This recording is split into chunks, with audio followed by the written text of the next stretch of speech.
This is that old school 80s training. Those are around about 35 pounds, and that is Ron Love doing alternating curls before he grabs a heavier barbell, easy curl bar, doing extremely close grip with about 105 pounds there. And then he'll switch it up for some variety and do wide grip. And that was the kind of thing that passed for variety back in the day with limited options for machines.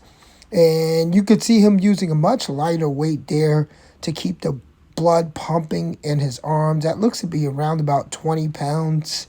I think these guys were really into mind-muscle connection once they started off with the heavier weights, the 35 to warm up the joints, the 105 to strain the muscle, and the 20 pounds here to kind of keep the pump going.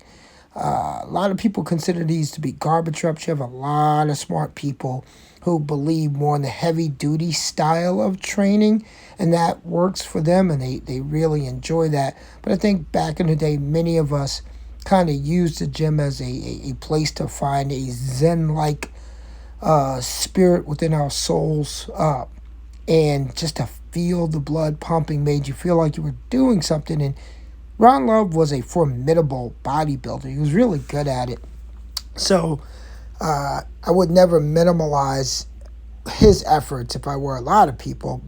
The Mike Mentzer fans would probably think he's stupid for training like this, but it doesn't matter. What mattered is what he looked like, what he posed like, and the impact that he left on bodybuilding by the time he left. And what I could see, he looked really good there. And again, being in the gym sometimes and spending a good amount of time pumping iron was more of what many of us were inspired to do, doing 2 to 3 working sets and leaving the gym within 25 to 30 minutes was inspiring to many of us. So I, to this day, think that there is value to doing what makes you feel comfortable, just as long as you don't injure yourself. You protect your joints, you protect your back, you protect your knees.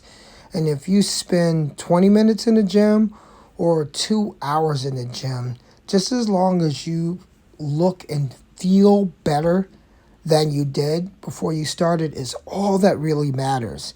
I think at the highest level, different strokes for different folks. We can see how Ronnie Coleman and Flex Wheeler were actually called, ignorant in the way they train by Mike Mentzer. And we all agree that Flex Wheeler and Ronnie Coleman had a better physique for bodybuilding than did Mike Mentzer. And, there's no two ways about it. You could say that they probably would have been better had they trained his way, but that makes almost no sense whatsoever because many people did train his way and they didn't look as good.